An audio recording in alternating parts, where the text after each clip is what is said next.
Thank you, Mr. Chairman, for holding this hearing on what is obviously a very, very important subject, and I want to thank our witnesses for being here as well. I want to broaden the discussion because you're absolutely right. There should be enormous concern about how our kids are failing educationally, how we are falling behind many, many other countries around the world. As I think many of us will remember, several decades ago, Mr. Chairman, we were the best educated country on earth. You know that? We had more people getting a higher education. Our public schools were the strongest probably in the world.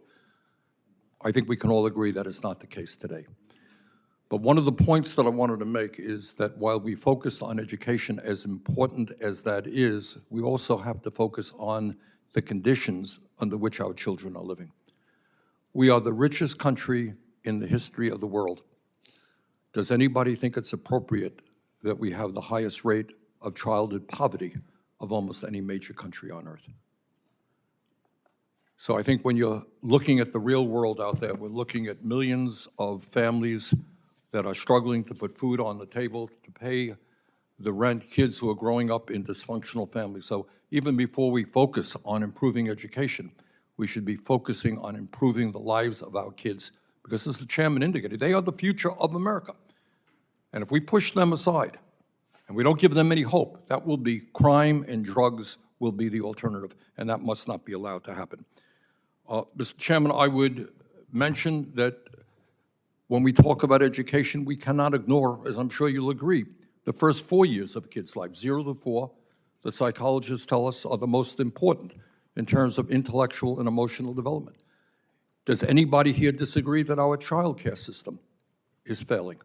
If you're a working class person, mom goes to work, dad goes to work, how the heck do you come up with the $25,000, $30,000, $20,000 you need for child care? We have child care workers who are paid less than McDonald's workers. Does that make sense to anybody? So I would say, Mr. Chairman, we've got to broaden that. Unbelievably, again, in a world, in a country where one person on top owns more wealth than the bottom 52% of households, we got millions of kids in this country who are hungry. How does that happen? And again, those are issues that have got to be addressed while we focus on education. Last point that I would make. Mr. Chairman, do we really think you are right and our panelists are right in saying that education is enormously important? But if we go into our hearts, do we as a nation really prioritize education? Do we prioritize those teachers that some young person today graduates college and goes into, say, I want to be a teacher in a public school? What will his or her kids' friends say? They say, you're a dummy.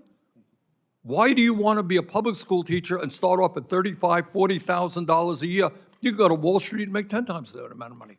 What's the matter with you, dumb? So I think, Mr. Chairman, the problem, I'm glad we're focusing on these issues. I'm excited to hear from all of our panelists.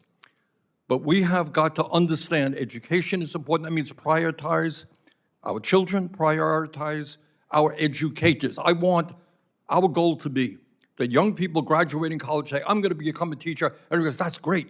Good for you. That's the best thing that you could do. Most important job you can have. So we've got a lot of work to do.